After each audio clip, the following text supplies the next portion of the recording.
자, 오늘 그 첫 번째 같이 볼 문학은 시부터 한번 먼저 가보자. 시는 어디를 볼 거냐면 맨 뒤쪽이었던 것 같은데 여기 시 43번에서 45번 내가 관련된 이제 내용들은 한번 쭉 정리를 해서 너희들한테 지금 나눠줬어요. 그러니까 이용학 시인의 그리움과 그 다음에 이제 이시영 시인의 마음의 고향 두 번째 이거 관련된 내용들을 한번 쭉 내가 적어줬는데 시의 내용은 그렇게 어렵지 않아. 보면은 알겠지만 되게 막 심오하거나 막 어렵거나 이런 내용이 없어. 문학에 대해서는 꼭 해주고 싶은 얘기는 지난 시간에 이제 한번 얘기해준 적이 있지만 요즘 수능 추세가 좀 그런 것 같아. 누구나 맞추는 문제가 한두 개가 꼭 등장해. 누구나 맞추는 문제. 그러니까 누구나 맞출 수 있는 문제라고 하는 게 좀 더 정확한 표현이 될 거야. 알겠지? 이 얘기는 뭐야? 누구나 맞출 수 있는 문제인데 틀리기도 한다는 거야. 알겠지? 그러니까 이걸 틀리면은 된다 안 된다 절대 안 된다. 그런 문제들이 뭐가 있는지를 같이 한번 보자고.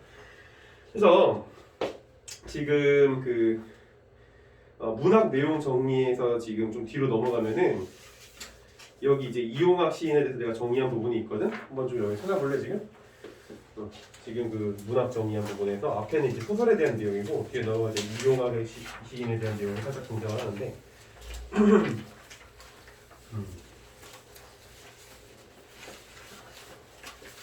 거기서 이제 뭐 좀 넘기면 있고 여기 뭐라고 나오냐면 지금 그 이용학 시인의 이 시가 해설을 보면 돼. 해설을 지금 그 정리한 부분에서 아래 있지 해설. 자, 이 작품은 이제 그 시인이 이 광복 직후 그러니까 1945년이겠네. 그때 이후에 서울로 혼자 상경하면서 외롭게 생활하면서 고향에 두고 온 가족에 대한 그림을 노래한 시래. 일원과 오연의 수미상관 기법을 통해 눈 내리는 북쪽 고향에 대한 그리움을 표현하고 있고 잉크병 얼어드는 이러한 밤을 통해 고향을 떠나와 있는 화자의 외로운 생활을 잘 표현하고 있다라고 얘기하고 있어. 여기서 우리가 알 수 있는 거, 이 사람의 정서 뭐야? 당연하게도 외로움이지. 이거를 파악할 수가 있잖아. 문학을 이제 읽을 때 선생님은 개인적으로 가장 중요하다고 생각하는 부분은 작품 속 화자의 심리 또는 정서가 가장 중요하다고 생각을 하는 사람이야 나는. 문학을 읽을 때는 어떤 문학이든지 그래. 왜? 문학은 무엇을 위해서 만드는 거야? 무엇을 위해서 만드는 거야? 사람의 감정을 표현하기 위해서 만드는 이 매체가 바로 문학인 거 아니야? 나는 그렇게 생각해. 그렇기 때문에 이 문학 속에서 등장하고 있는 화자들의 정서에 대해서 우리가 공감하지 않는다면 글을 읽을 수가 있기도 하겠지만 어렵다라는 얘기를 해주고 싶어. 그래서 조금 이공계적인 성향을 가진 친구들이 글을 읽을 때 화자의 어떤 그런 정서에 대해서 공감하지 못하고 분석적으로만 글을 읽어. 그래서 이게 뭔 소리야 막 이러는 경우가 많아. 예를 들면 여기에서 뭐 연달린 산과 사이, 산과 산 사이 이런 얘기를 도대체 왜 하냐 이런 얘기를 막 하고 그래. 이상한 질문이잖아. 왜? 문과적인 친구들, 그지? 나 같은 경우는 이제 문돌이 대마왕이고, 그지? 이런 사람들은 이거 읽으면 그래 그렇구나 이렇게 넘어간다고. 근데 이공계 친구들은 이거에 대해서 어떻게 얘기를 하는 거야? 선생님 이게 지금 논리적으로 좀 말이 안 되지 않나요? 어떻게 산이 달려요? 막 이런 식으로. 물론 그건 좀 과장해서 표현했지만 그런 식으로 글을 읽어줘서는 절대 안 된다는 거야. 뭐? 화자의 심리하고 정서에 대해서 공감하는 태도로서 글을 읽어줘야만 한다는 얘기야. 되게 강조해주고 싶어. 왜냐면 이따가 소설 보면 알겠지만 사막을 달리는 그거 뭐였지? 그 제목을 좀 까먹었네. 그거 소설을 읽으면은 이 정서와 관련된 문제가 대부분이야. 그래서 이걸로 풀 수 있는 케이스가 굉장히 많다는 것을 볼 수가 있어. 자, 들어가 보자. 그래서 지금 이용학 시인의 이 시 같은 경우에는 지금 정서에 대해서 그리움 또는 외로움 이런 걸 표현하고 있는 건데 눈이 오는가 북쪽에 한 방울은 쏟아져 내리는가 라고 이렇게 얘기하고 있지. 자, 일단 북쪽이라고 얘기를 하고 있어. 내가 아까 전에 해설을 먼저 읽은 이유는 뭐야? 이 시의 배경에 대해서 얘기해주고 싶어서 그랬었어. 그래서 광복 직후에 서울로 혼자 상경을 했다 그랬잖아. 그러니까 이 사람의 위치는 지금 어디야? 서울이야? 서울 밖이야? 왜 이렇게 어려워? 아니 서울이지 서울. 그러니까 이 사람은 서울 이북에 자기 고향이 있나 보지 뭐. 알겠지? 그래서 추운 어떤 그런 이 뭐라 그럴까 표현이지 눈은 원래. 근데 여기서는 눈이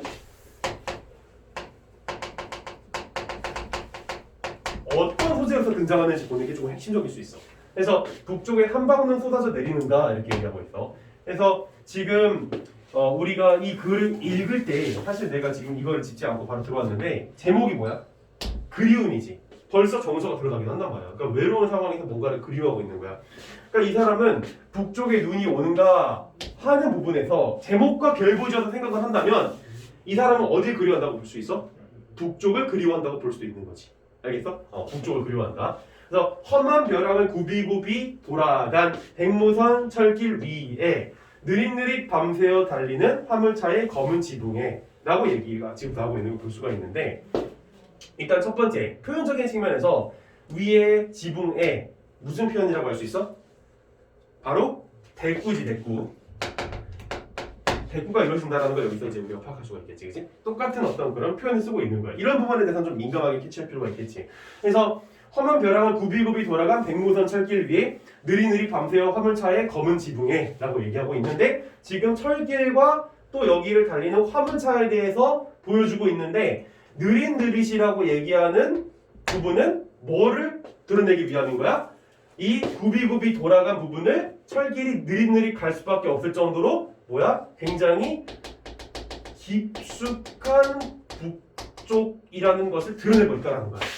근데 이게 만약에 조금 더 배경 지식이 있다 그러면 이 사람은 지금 어디를 그리워하고 있다? 고향을 그리워하고 있다고. 그러니까 고향이 지금 어떤 곳이야? 굉장히 깊숙하게 내가 다가가기가 어려운 곳에 있다라는 표현을 하고 있는 건데, 이거는 내 추측이지만 이 사람이 이런 식으로 고향에 대해서 깊숙하다는 그런 의미를 나타내고 있는 것은 실제로 물리적으로 거기가 깊어서일 수도 있겠지만, 사실은 내가 상황상 고향으로 쉽게 갈 수 없는 심리적인 거리감을 표현할 수도 있다고 볼 수 있는 거야. 나는 그렇게 생각을 해. 그런 식으로 시 읽어줘야 된다고. 이거를 막 이상하게 논리적으로 읽는 게 아니야. 느낌 와? 그러니까 문학에 대해서는 생각을 애들이 잘해줘야 돼. 공감이라고 하는 측면에서. 뭐라고? 영어로 이제 empathy라고 하는데 공감이라고 하는 게 굉장히 중요하다는 거야. 그냥 한번 써봤어. 자, 그래서 연달린 산과 산 사이 이건 뭐야? 역시 지금 이연에서 얘기해준 깊숙한 어떤 그런 고향에 대한 생각을 산과 산 사이라는 표현을 통해서 더 깊숙한 곳으로서 드러내고 있다는 거야. 표현이 느껴져? 이런 거 하나하나 내가 다 해명을 해줄게. 왜 이 사람이 이런 얘기를 하는지. 근데 나는 그거에 대해서 분석적으로 가진 않아. 어떻게 하고 있는 거야? 그냥 공감하고 있는 거야. 느낌 와? 자, 그래서 연 달리는 뭘까? 나도 이거 고민 되게 많이 했는데 생각해보니까 산이 연 달린다라는 건 산이 뭔지 알겠지? 이런 식으로 있는 걸 지금 얘기하는 거야. 그래서 너를 남기고 갑자기 너가 뭐지 너? 이런 건 중요하잖아. 이런 건 좀 분석적으로 볼 필요가 있겠지 너. 근데 여기서 지금 이 사람이 딱 지칭적으로 이거야 라고 표현한 건 북쪽이었어. 그치? 그리고 다시 한 번 더 등장해. 너! 이런 식으로. 너를 남기고 온 작은 마을에도 복된 눈이 또 등장하지. 아까 내가 뭐라고 했어? 이게 어떤 소재인지를 보는 게 되게 중요하다고 했지. 근데 너를 남기고 오고 북쪽을 바라보고 있는데 거기에 눈이 내리는가라는 질문을 하고 있어. 근데 이게 뭔지 지금 몰라 솔직히. 나는 고양이라고 얘기한 건 배경지식 때문이지. 뒤에 볼까?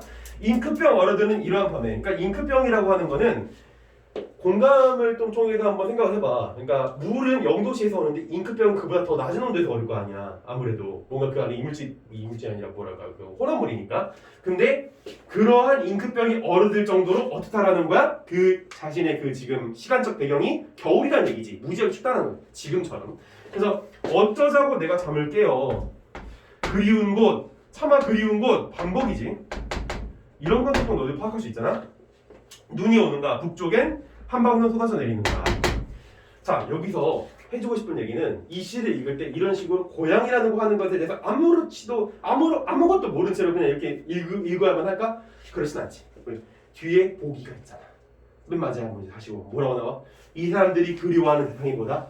고향, 홈타운 나오잖아. 그러니까 쉽게 읽히는 거야 이제는. 북쪽. 이 사람이 지금 바라보고 있는 너. 그리고 그리운 곳. 그리고 북쪽 전부 다 뭐인 거야? 고향이라는 거야. 다만 너희들은 이거를 공부를 할 때 정리를 해줘야 돼. 고향을 나타내고 있는 시어들이 뭐인지를 정리를 해줘야 된다고. 뭐? 바로 북쪽. 그리고 너, 그렇지? 그 다음에 그리운 곳. 그리고 또 뭐가 있었어? 그 북쪽, 그렇지? 그래서 이런 것들을 정리를 해주라고. 근데 별거 아니잖아. 별거 아닌데 이게 수능 시험 보는 상황에서 트레이닝이 안 돼 있으면 본인이 이런 식으로 뭔가 정리하면서 읽는 무의식이 발생을 안 해. 그러니까 우리의 뇌구조에다가 이게 우리의 머리라고 치면 뇌구조에다가 이 어떤 그런 글을 읽는 구조라고 하는 것을 박는 행위는 스스로의 연습에 의해서 일어나는 건데 그걸 하라고 내가 너희들한테 지금 분석지를 나눠주는 거 아니야. 알았어? 이걸 하라고. 자, 그래서 계속 가보자면 이 사람은 어쩌자고 잠을 깨라는 표현을 했었는데 왜? 그리워 죽겠는데 잠을 자면 어때? 그리움을 그나마 잠깐 떨쳐낼 수가 있잖아. 근데 잠을 깬 건 좋은 거야, 나쁜 거야? 힘든 거야. 너무 힘들어. 왜? 그리우니까 거야. 가고 싶은데 가지도 못하는데 잠을 또 깼네? 이러는 거야. 느낌 와? 아나? 공감 능력이 떨어지는 거? 아니지. 자, 눈이 오는가 북쪽에 또 한 방울 쏟아서 내리는가. 자, 그럼 마지막 정리. 여기서 눈이 중요하다고 그랬지. 이 눈은 아주 단순하게 얘기해서 긍정적인 시어일까 부정적인 시어일까. 눈은 경우에 따라 긍정적이기도 하고 부정적이기도 하거든. 여기는 긍정적일까 부정적일까. 긍정적인 거야. 왜? 그러니까 지금 시간적 배경은 언제라고 그랬어? 잉크병이 얼어드는 이러한 밤이라고 해서 겨울이라고 내가 얘기를 했잖아. 근데 이 상황에서 내가 서울에서 눈이 내리는 걸 밖에서 이렇게 보고 있어. 근데 고향에도 눈이 내리는가라고 질문을 하는 건 고향이 걱정돼서 그러는 거야? 그것보다 그리워서 그러는 거잖아. 나하고 동일한 지금 그런 상황에 처해 있나? 이 눈이 내리는 풍경 괜찮은데 이 북쪽 고향에서도 지금 눈이 내릴까? 하고 궁금해하고 있는 거야. 뭐야? 고향에 대한 그리움을 감정적으로 집약시키는 소재였던 거야. 알겠어? 그런 측면으로서 이 시를 완벽하게 읽어줄 수 있다는 것이지. 알겠지? 시라는 건 이렇게 그 화자의 심리와 정서에 대한 공감에서 시작되어서 이 부분에 대한 얘기를 너무 당황하지 말고 뒤에 나오고 있는 보기가 있다면 더 좋겠고 여긴 있지 지금. 그래서 그거를 배경으로 해서 이거를 쫙 이렇게 읽었을 때 아, 이 사람은 지금 그리움, 고향을 그리워하고 있구나라는 정리를 해줄 수가 있다는 거야. 물론 되게 단순하지만 사실 이 시는. 됐지? 자, 그 다음에 나를 넘어가 볼까? 나. 자, 나를 보자. 보기는 좀 이따가 읽고. 이시영 마음의 고향. 이시영 시인 같은 경우에는 뭐죠? 10년 전인가? 조금 문학계에서 화두가 되었었던 사람이었던 것 같더라고. 좀 찾아봤는데. 근데 어쨌든 간에 좀 보면은 이게 너무 길어 근데. 근데 이게 연작시야, 연작시. 그러니까 연작시가 뭐냐면은 한 번 짓고 끝나는 시가 아니라 시리즈로 나오는 그런 시인 거예요. 마치 뭐 넷플릭스에서 나오는 그런 드라마들처럼. 지우고.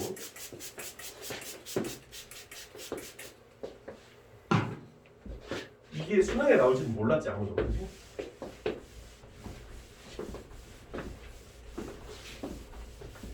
원래 이제 좀 그러니까 이 사람의 권위가 없다는 건 아닌데 아무래도 뭐 2020학년도 수능처럼 뭐 김춘수라든지 뭐 김소월이라든지 뭐 이육사라든지 한영훈이라든지 이런 우리가 들으면 딱 아는 그런 시인들이 나오는 게 고전적으로 나오는 건데 클래시컬하게. 근데 여기서 이제 좀 다른 부분이 나왔어요. 그러니까 수능에서 요구하고 있는 문학적인 소양이 뭔지를 생각을 해야 된다는 거야.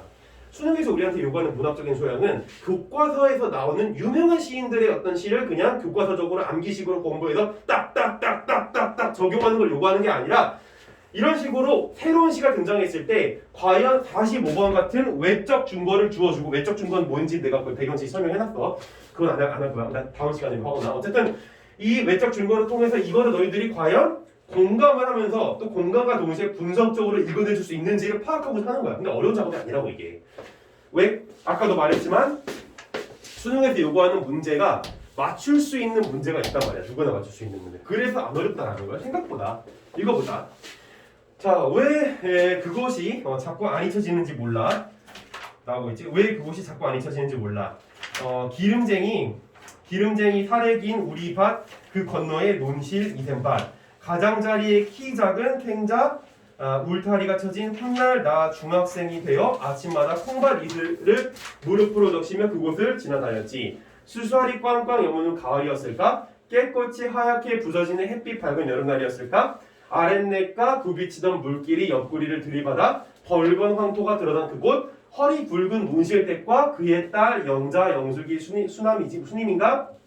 밭 사이로 일어섰다 앉았다 하며 커다란 웃음들을 웃고 나 그 아래 냇가에 소고비를 풀어놓고 어항을 놓고 있었던가 가지를 쫓고 있었던가 나를 부르는 소리 같기도 하고 사르르 무엇이 물살을 해지는 소리 같기도 하여서 고개를 들면 아 청청이 푸르던 하늘 갑자기 무섬증이 들어 언덕 위로 달려오르면 들꽃 싸한 향기 속에 두런두런 논실댁의 목소리와 까르르 밭 가장자리로 울려 퍼지던 영자, 영숙이, 순임이의 청량한 웃음소리 나 그곳에 오래 앉아. 자, 푸른 하늘 아래 가을들이 또랑또랑 익는 냄새며 잔돌에 홈이 달그락거리는 소리 들었다. 왜 그곳이 자꾸 안 잊혀지는지 몰라. 소를 몰고 돌아오다가 혹은 객지로 나가다가 들어오다가 무엇이 나를 부르는 것 같아. 나 오래 그곳에 서 있곤 했다 라고 얘기하고 있잖아.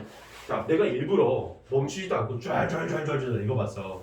두 가지 버전이 있어. 문제를 푸는 방법에. 이런 식으로 다 읽고 나서 나머지 문제들을 쫙 보는 방식이 있는데 지금 이런 식으로 다 읽게 되었을 땐 장점이 있다면 이 시의 정황을 조금 더 큰 거시적인 차원에서 파악한다는 점에 장점은 있어. 하지만 수능 문제풀이에 있어서는 이건 단점이 좀 큰 방법이야. 그래서 좀 그걸 보여주고 싶었던 것 같아. 보여주고 싶었어. 어떤 단점이 클까? 예를 들어서 지금 여기 44번 문제를 보면은 44번 문제에서 기억에서 미음의 뭐? 의미를 고려하여 나를 감상하려잖아. 이게 거시적이진 않아. 그러니까 뭐 거시적, 미적인 게 뭔지 알지? 큰 거, 작은 거야. 그러니까 여기서 요구하는 거 거시적인 걸 요구하는 게 아니라 조금 더 세분화된 미시적인 측면에서의 감성을 요구하고 있다고. 근데 우린 이렇게 거시적으로만 읽고 나면 이 사람이 고향에서 재밌게 놀던 걸 그리워하고 있구나. 끝! 이거야. 그런 단순한 걸 수능이 요구하지 않는다고. 그래서 내가 너희들한테 추천하고 싶은 방법은 사실 이런 식으로 좀 미시적인 감성을 요구하는 그런 문제들이 나왔을 때 이거를 나중에 풀자 이렇게 하지 말고 기억이 나오는 부분, 니은이 나오는 부분, 디귿, 리을, 미음 이런 식으로 딱 읽을 때마다 이렇게 읽게 크로스로 교차하면서 읽기를 바란다라고.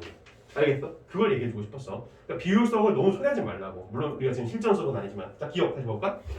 수수알이 꽝꽝 여무는 가을이었을까? 라고 얘기하고 있지. 수수알 뭐야? 곡식이지. 곡식이 꽝꽝 뭐야? 열매가 아주 풍성하게 잘 익었다는 얘기잖아. 그래서 기억을 활용하여 유년의 화자가 경험한 가을이 단단한 결실을 맺는 시간임을 부각하고 있고요. 무리 없지? 내가 전 시간에도 얘기한 거지만 문학에서 선택지를 정오를 판단할 때는 이 비문학하고는 조금 다른 관점으로 접근해야 된다고 했어. 비문학은 엄밀성인데 문학인 엄밀성이 물론 없진 않지만 그것보다 더 중요한 건 뭐야? 바로 허용 가능 여부야. 알겠어? 허용이 가능한지 아닌지 정도만 조금 이렇게 유하게 읽어주면 된다는 거야. 그렇다고 대충 읽어는 건 절대 아니야. 정황을 보고서는 이게 괜찮은지 안 괜찮은지 정도만 파악하면 된다는 거야. 근데 지금 수수알이 꽝꽝 얼른다 그랬는데 그게 가을의 결실이라고 얘기하는 건 무리가 있어 없어? 전혀 없단 말이지. 이 정도는 괜찮잖아. 그러니까 얘는 정답이 아닌 거지. 자 2번 니은을 활용하여. 이건 니은은 쏴르르 했는데 다시 가보면 쏴르르 무엇이 물살을 해지는 소리 같기도 하여. 근데 그 전에 뭐가 나냐면 나를 부르는 소리 같기도 하고 사르르 무엇이 물살 해지는 소리 같기도 하여. 고개를 들면 청청이 푸르던 하늘 이렇게 얘기하고 지금 있는데 지금 이 사람이 뭐를 듣고 있는 건지를 파악을 조금 더 해보기 위해선 주의를 볼 필요가 있겠지. 뭐야? 허리 굵은 논실대가 그의 딸 영자 영숙이 순임이가 바싹 일어섰다 앉았다 하면 커다란 웃음들을 웃고 나 그 아래 냇가를 속옷비를 풀어놓고 어항을 놓고 있었던가 가재를 놓고 쫓고 있었던가 나를 부르는 소리 같기도 하고 사르르 무엇이 물살해지는 소리 같기도 하여 고개를 들면 청청이 푸르던 하늘이라고 이렇게 얘기하고 있어. 지금 헷갈릴 수 있는 부분이 이 친구들이 웃음이 있고 또 아니면은 이 하늘을 소리라고 해서 그 공간각적 심성으로 표현하는 거기도 해. 그러니까 그렇게 생각할 수도 있는 거야. 시각에 참석하라고. 그러면 여기서 사르르라고 하는 것을 이번이 뭐라고 얘기하는지를 좀 봐야 되는데 니은을 활용하여 냇가에서 놀던 유년의 화자가 누군가 자신을 부르는 소리를 물소리로 느낀 경험을 부각하고 있군이라고 이렇게 얘기를 하고 있단 말이야. 근데 누군가 자신을 부르는 소리를 물소리로 느낀 경험. 여기서 지금 사르르 무엇이 물살을 해지는 소리 같기도 하여 그리고 나를 부르는 소리 같기도 하고 근데 이게 꼭 물살만 나타내는 거냐 이거지. 그건 아니잖아. 아까 말했지만 주변에 나타나고 있는 웃음은 근데 좀 약간 거리가 있고 이런 하늘을 소리로서 표현하는 시각에 청각할 수 있는 거잖아. 그러니까 지금 2번에서 표현하고 있는 이렇게 물소리로 느낀 경험이라고 단정 짓는 거는 굉장히 위험하다는 거야.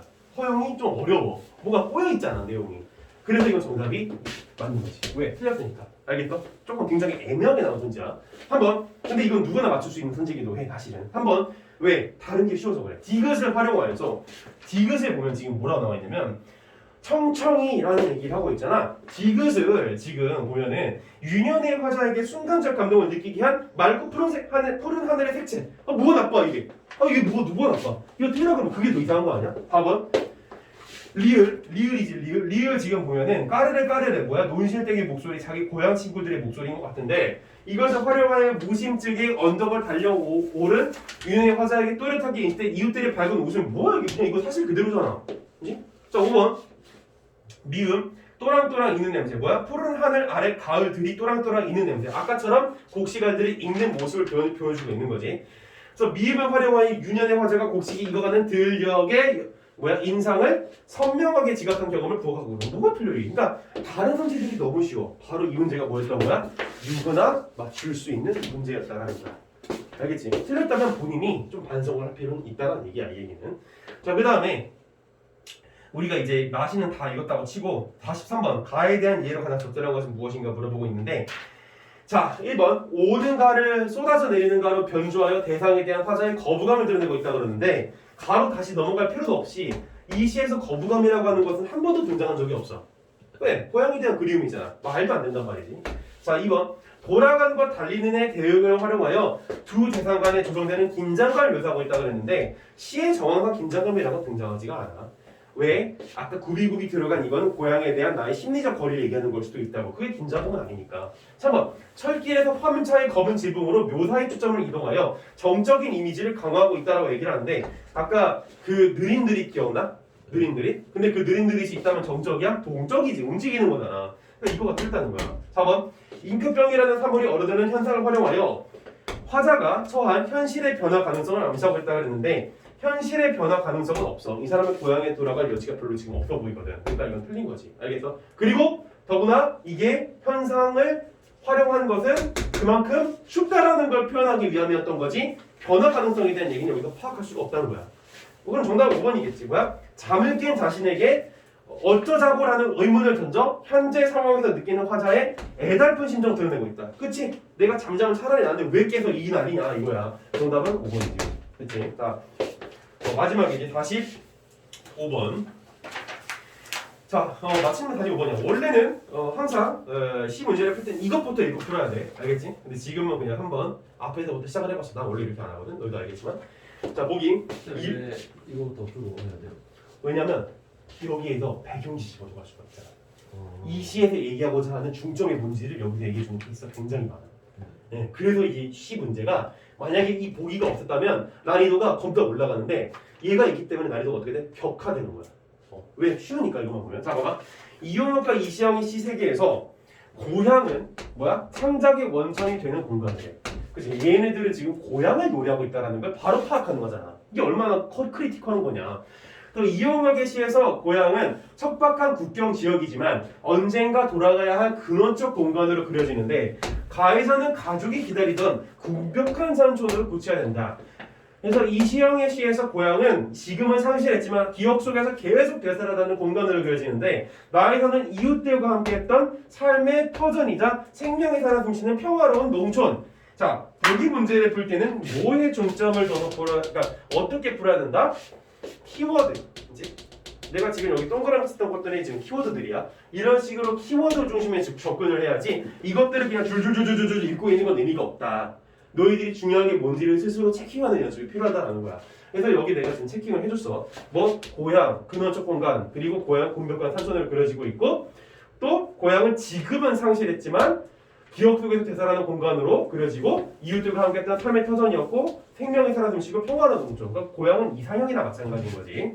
자, 그래서 1, 2, 3, 4, 5를 한번 분석을 해보면 정답이 그렇게 어렵지 않게 나온다는 걸 볼 수가 있어. 그걸 봐보자. 그래서 이게 외적 준거 활용 문제다 보니까 3점이 지금 등장하고 있는 걸 볼 수가 있을 텐데 외적 준거는 그러니까 쉽게 얘기해서 내가 거기다 다 적어놓긴 했는데 외부적인 판단 기준이라고 보면 좀 더 쉽게 이해할 수 있을 거야. 자, 그래서 1번 가는 한박 눈으로, 그치? 한박 눈으로 연상되는 겨울의 이미지를 통해 북쪽 국경 지역의 고향을 나는 햇빛을 받은 깨끗해서 그려지는 여름의 이미지를 통해 생명력 넘치는 고향을 보여준다라고 얘기하고 있지. 자, 봐봐. 국경 지역의 고향이라고 하는 것은 보기에서 나왔고 한박 눈으로 연상되는 겨울의 이미지는 작품에서 나왔던 거야. 그리고 나에서 햇빛 받은 깨꽃이라고 하는 것은 역시 또 작품에서 나온 거고, 그 다음에 여름 이미지를 통해 생명력 넘치는 고향은 또 복에서 나오는 거야. 내가 뭘 얘기하고 싶은지 알겠어? 우리가 보기 문제를 풀 때는 1번을 지금 푸는 것처럼 바로 보기와 작품을 다 존중해서 풀어야 돼. 이게 당연한 것 같잖아. 생각보다 애들이 이거 당연하게 안 해요. 왜? 이 둘 중에 하나만 선택해서 푸는 케이스도 굉장히 많아. 작품만 보고 푸는 케이스, 보기만 보고 푸는 케이스. 둘 다 지양해야 된다는 거. 그래서 이거는 지금 맞는 선지이기 때문에 정답이 아니죠. 2번 가는 험한 벼랑 넘어 산 사이라는 위치를 통해 산촌 마을인 고향의 공격감. 보기 작품이지. 일단 가는 맞아.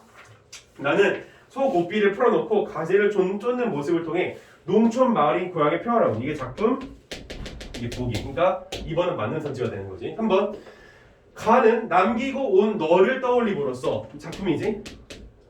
작품을 그 보기가 지금 작품이 나왔고 고향에서 기다리는 사람에 대한, 그치? 고향에서 기다리는 사람에 대한 그리움. 이거는 보기인 거지. 좀 이따 보기.